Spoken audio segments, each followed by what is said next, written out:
YSR Congress party నియోజకవర్గ convener గాను అలాగే పార్టీ ప్రాథమిక సభ్యత్వానికి రాజీనామా చేస్తూ నిర్ణయం తీసుకోవడం జరిగింది. మీ అందరికీ కూడా ఈ రాజీనామా లేఖను చూపించడం జరిగింది.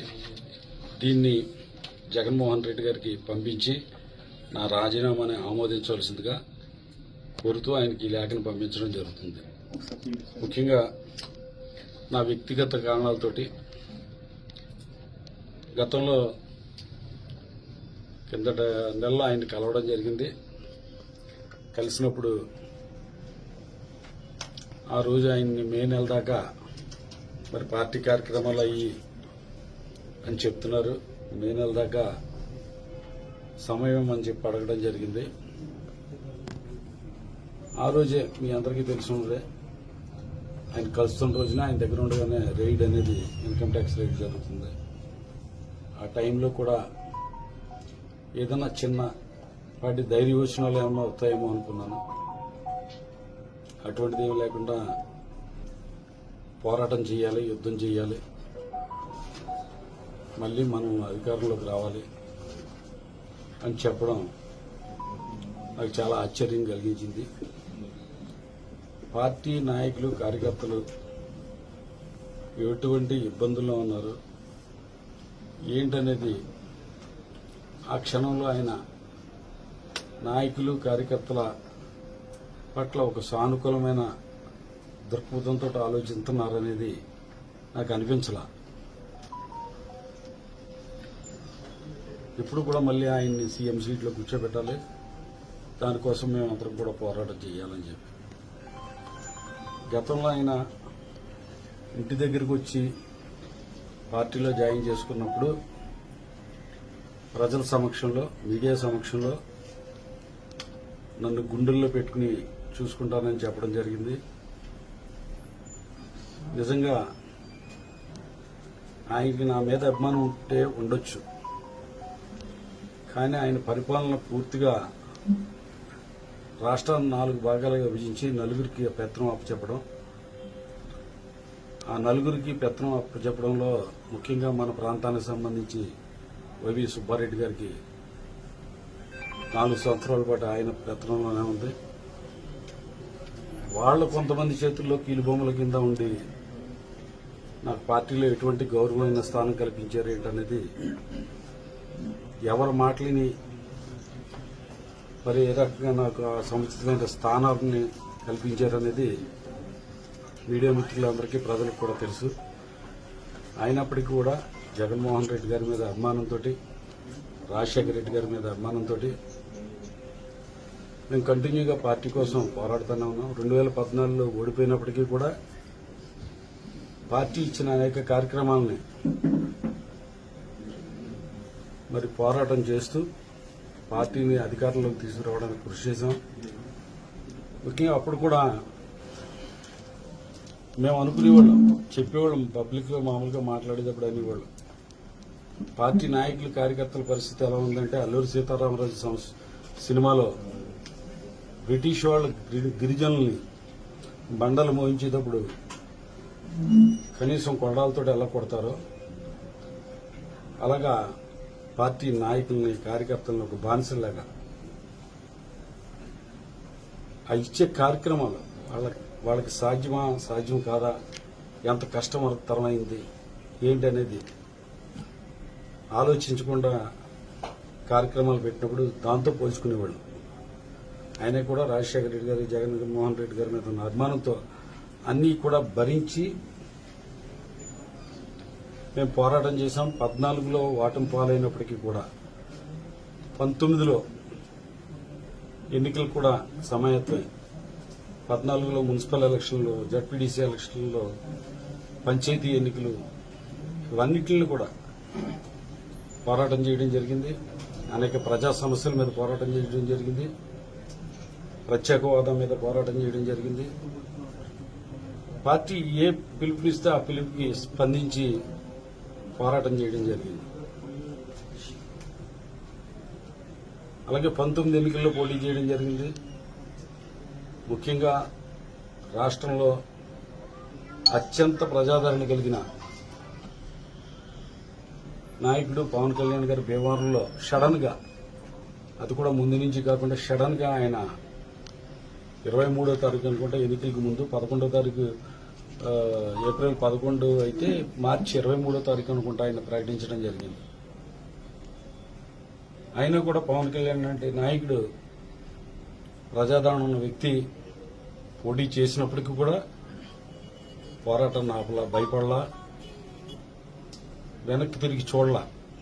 పార్టీ నుంచి ఎటువంటి సహాయ సహకారాలు ఉన్నా లేకపోయినప్పటికీ కూడా. కానీ కొంతమంది జిల్లా నాయకులు, అలాగే రాష్ట్రానికి ఏంటంటే ఈ ప్రాంతానికి సంబంధించి పార్టీ తరఫున ఇన్ఛార్జిగాను వైవి సుబ్బారెడ్డి గారు, ఇంకా తదితరులు సజ్జల రామకృష్ణారెడ్డి గారు, అలాగే మనం చూసుకుంటే కనుక మన మిథున్ రెడ్డి గారు, వీళ్ళందరూ కూడా ఏ రకంగా నన్ను ప్రోత్సహించారు, ఏ రకంగా ఇచ్చేశారనేది మీడియా మిత్రులకి, జిల్లా ప్రజలకి, రాష్ట్ర ప్రజలందరికీ కూడా తెలుసు. భీమవరం నియోజకవర్గ ప్రజలందరికీ కూడా బాగా తెలుసు. ఇవన్నీ కూడా పెద్దగా మనల్ని బాధించేది కాదు. ఎందుకంటే ఎప్పుడు కూడా దేవుణ్ణి నమ్ముకున్నాం, టైంని నమ్ముకున్నాం. సరే, ఏది వచ్చినా రాకపోయినా మన అదృష్టం లేదనుకుని సరిపెట్టుకునే మనస్తత్వం ఉన్నది.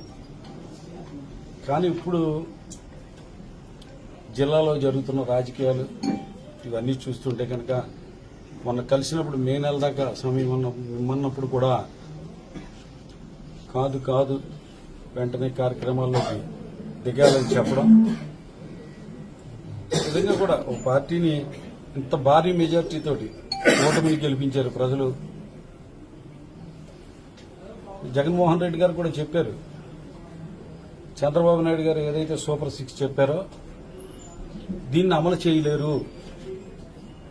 ఇదిగో ఇన్ని వేల కోట్లు నేను సంవత్సరానికి ఎంత ఇచ్చాను, చంద్రబాబు నాయుడు గారు చెప్పిన హామీలన్నీ అమలు చేయాలంటే ఇన్ని వేల కోట్లు కావాలి, ప్రభుత్వం దగ్గర డబ్బు ఎక్కడ ఉంది, లేదు కాబట్టి ఆయన అమలు చేయలేరు అని చెప్పాడు. జగన్మోహన్ రెడ్డి గారు చెప్పారు.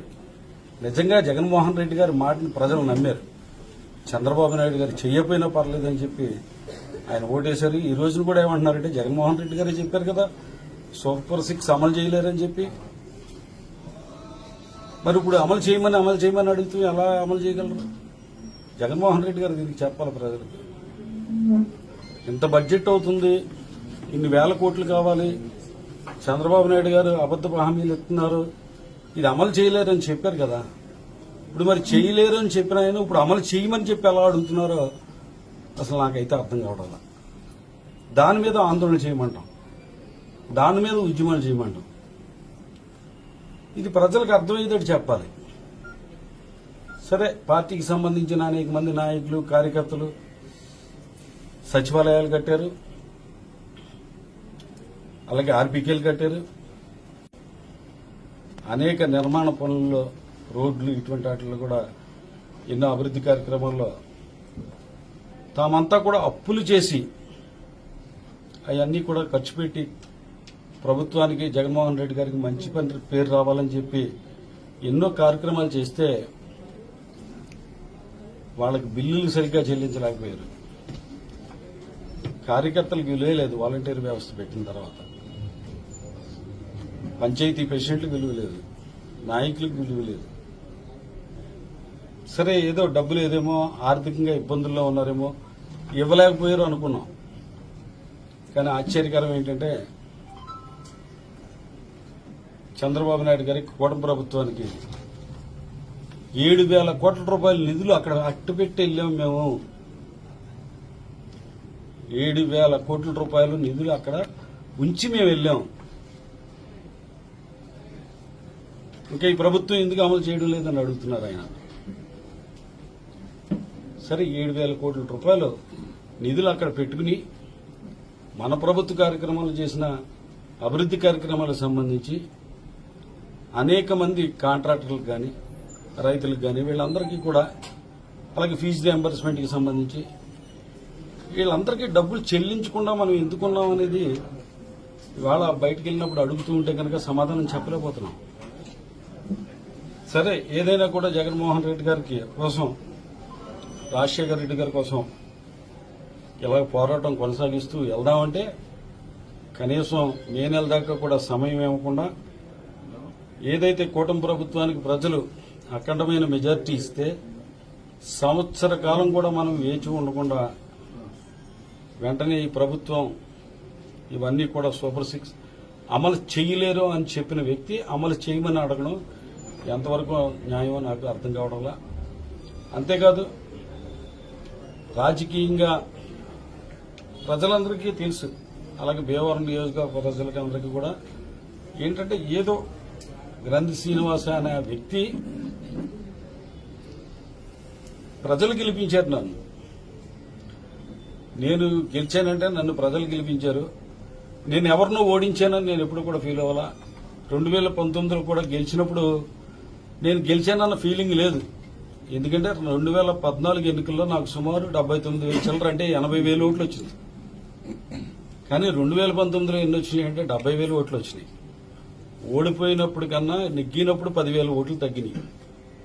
దాంట్లో కూడా లెక్కేసుకుంటే కనుక ఒక 4,000 ఓట్లు క్రాస్ చేశారు. 66,000 ఓట్లే వచ్చినట్టు లెక్క. కొంతమంది జనసేన అభిమానులు ఒక 4,000 ఓట్లు నాకు వేయడం వల్ల నాకు 70,000 ఓట్లు వచ్చినాయి. గెలిచేనన్న ఫీలింగ్ కానీ, గర్వం కానీ, అహంకారం కానీ ఎప్పుడు కూడా నేను ప్రదర్శించలేదు. నాకు ఫీలింగ్ కూడా 6 నెలల దాకా గెలిచానన్న ఫీలింగ్ కూడా లేదు నిజంగా. అయినా భీమవరం అభివృద్ధి కోసం ఒక టైంలో నీకు మంత్రివర్గంలోకి తీసుకుంటాం, జిల్లా వేరే ప్రాంతానికి ఇస్తామన్నప్పుడు ఎమ్మెల్యే పదవికి కూడా రాజీనామాకి సిద్ధపడితే అప్పుడు ఆ రకంగా భీమవరానికి సేవ చేసుకునే విధంగా జిల్లా కేంద్రాన్ని తెచ్చుకోవడానికి సిద్ధపడ్డాం. అలాగా జిల్లా కేంద్రం ఇచ్చినందుకు ముఖ్యంగా జగన్మోహన్ రెడ్డి గారికి నా కృతజ్ఞతలు తెలియజేసుకుంటున్నా. అలాగే ముఖ్యంగా ఏదైతే ఒక మెడికల్ కాలేజీ భీమవరం పట్టణానికి ఇవ్వాలనుకున్నారో, ఇక్కడ భూముల కోసం ప్రయత్నం చేసినప్పుడు భీమవరం టు పాలకొల్లు రోడ్లో పెట్టమంటే భీమవరంలో ల్యాండ్ దొరకకపోతే పాలకొల్లు నియోజకవర్గానికి వెళ్ళింది. మెడికల్ కాలేజీ అక్కడ ఉండగా దగ్గరలోనే 10-14 కిలోమీటర్లో ఉండగా ఏరియా హాస్పిటల్ ఎందుకు కుదరదంటే ఏరియా హాస్పిటల్ కోసం 4 ఎకరాల భూమిని మా తండ్రి గారి పేరిట మేము దానం ఇవ్వడం జరిగింది. నాకేమైనా సరే ఏరియా హాస్పిటల్ కావాలి. మెడికల్ కాలేజీ ఎప్పటికవుతుందో నాకు తెలియదు. ఇప్పుడు నాకు కావాలంటే జగన్మోహన్ రెడ్డి గారు అర్థం చేసుకుని దానికి 28.5 కోట్ల రూపాయలు శాంక్షన్ చేయించి టెండర్స్ పిలిపించడం కూడా జరిగింది.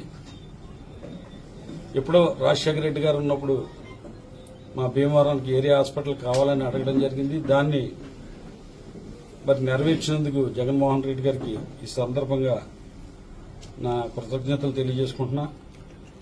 అలాగే అప్రోచ్ బ్రిడ్జిలు 3 బ్రిడ్జిలు రాజశేఖర రెడ్డి గారు ఉండగా డెల్టా మోడరైజేషన్లో 4 బ్రిడ్జిలు శాంక్షన్కి పెడితే 3 బ్రిడ్జిల నిర్మాణం జరిగింది 10 ఏళ్ల కాలంలో.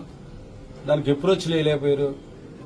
దానికి అప్రోచ్లకి సుమారు 38.5 కోట్లు అడిగితే ఆ 38.5 కోట్లు కూడా శాంక్షన్ చేశారు. లాస్ట్ ఎలక్షన్ కోడికి ముందు ఒకసారి టెండర్లు పిలవడం జరిగింది. అలాగే అది అడిగినందుకు, అది చేసి పెట్టినందుకు కూడా జగన్మోహన్ రెడ్డి గారికి నా హృదయపూర్వక ధన్యవాదాలు తెలియజేసుకుంటూ, అయితే ఆయన కింద ఎవరైతే ఉన్నారో వాళ్ళందరూ కూడా ఎందుకో మరి ఒక పేరు రావడం, నాకు మంచి పేరు రావడం అనేది ఇష్టం లేదో, లేకపోతే జగన్మోహన్ రెడ్డి గారికి ఏంటంటే పవన్ కళ్యాణ్ గారి మీద గెలిచాడు కదా, ఇతనికి ఏదన్నా ఒక గొప్ప పదవి ఇస్తే గనక అక్కడ పవన్ కళ్యాణ్ గారిని ఏదన్నా పెద్దవాణ్ణి చేసినట్టు అవుతుంది అనుకుని నన్ను తొక్కిపెట్టి ఉంచారో, అది సైకలాజికల్ గా ఏ రకంగా ఆలోచన చేశారో ఏదో తెలియదు. కానీ భీమవరం నియోజకవర్గంలో పార్టీలతో సంబంధం లేకుండా, అలాగే రాష్ట్రంలో కూడా నాకు తెలుస్తున్నంత వరకు, నేను నమ్మినంత వరకు అదే గ్రంథి శ్రీనివాస్కి అన్యాయం జరిగింది అని ప్రజలందరూ చెప్పుకుంటున్నారని ప్రతి ఒళ్ళు కూడా నాకు చెప్పడం విన్నాను. అయినప్పటికీ కూడా జగన్మోహన్ రెడ్డి గారితో ప్రయాణం చెయ్యాలనుకున్నప్పటికీ కూడా కానీ జిల్లా నాయకులు కానీ పై స్థాయిలో ఆయన కింద ఉండేవాళ్ళు కానీ చాలా చిన్న చూపు చూడటం, చాలా చులకనమైన మాటలు మాట్లాడటం ఇవన్నీ జరిగినాయి. ఈ పరిస్థితుల్లో పార్టీకి అలాగే ప్రాథమిక సభ్యత్వానికి నియోజకవర్గ ఇన్ఛార్జిగా రాజీనామా చేసి ప్రశాంతమైన జీవితం గడపాలని కోరుకుంటున్నా. ఇంతకాలం కూడా రాజకీయాల్లో నా వెన్నంటి ఉండి అనేక పోరాటాల విషయంలో కానీ అలాగే భీమవరం అభివృద్ధి కోసం మరి ఏదైతే అసెంబ్లీ ఎన్నికల్లో నిలబడి 2 సార్లు ఎమ్మెల్యే అవడానికి నాకు నా వెంట ఉండి నడిచిన ప్రతి పార్టీ నాయకులకి, కార్యకర్తలకి, ప్రజలకి అందరికీ కూడా ఈ సందర్భంలో నా హృదయపూర్వకమైన ధన్యవాదాలు తెలియజేసుకుంటున్నా. ఒక ల్యాండ్ మార్క్ లాంటి పనులు భీమవరం నియోజకవర్గానికి ఎన్నో చేశాను, అది గర్వంగా చెప్పుకోగలను. ప్రతి మంచి పని చేసిన మంచి పని వెనకాల దానికి పెడద్దర తీసి దానికి అవినీతి జరిగిందని చెప్పి ఒక దుర్మార్గం ఏంటే ఒక పేరు మంచి పని చేయడం అంటే ఒక మంచి పేరు వస్తుంది. ఆ మంచి పేరు వస్తే ఆ పేరును కూడా చూసి తట్టుకోలేక కువిమర్శలు చేసేవాళ్ళని అనేక మందిని చూసాం. అటువంటి వారి విషయంలో ప్రజలందరూ కూడా కొద్దిగా అప్రమత్తంగా ఉండాలని చెప్పి అటువంటి వారి మాటలు వాళ్ళకున్న విలువ ఏంటనేది గ్రహించాలని చెప్పి ఈ సందర్భంలో మీడియా పూర్వకంగా విజ్ఞప్తి చేసుకుంటాం. సార్ ఏ పార్టీకి వెళ్ళే అవకాశం ఉంది సార్ త్వరలో? సార్ నా నిర్ణయం ఉంటుందండి. నా వెనకాల నాతో పాటు ఉన్న నా కుటుంబ సభ్యులు ఆయన పార్టీ నాయకులు కార్యకర్తలు అందరూ ఉన్నారు. వాళ్ళందరితోటి సంప్రదించిన తర్వాత వాళ్ళ సూచనల మేరకి మనకి ఎక్కడైతే గౌరవప్రదమైన స్థానం ఉంటుందో, ఎక్కడైతే మనకు గౌరవం లభిస్తుందో అనేది ఆలోచన చేసి వాళ్ళ నిర్ణయం మేరకు భవిష్యత్ రాజకీయాల మీద నిర్ణయం తీసుకోవడం జరుగుతుంది.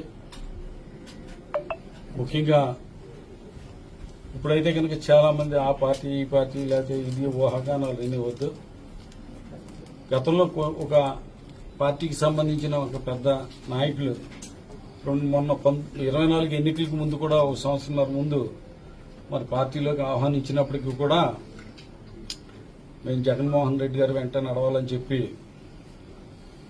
అప్పుడు నిర్ణయం తీసుకుని 2024 ఎన్నికల్లో మరి పోరాటం చేయడం జరిగింది.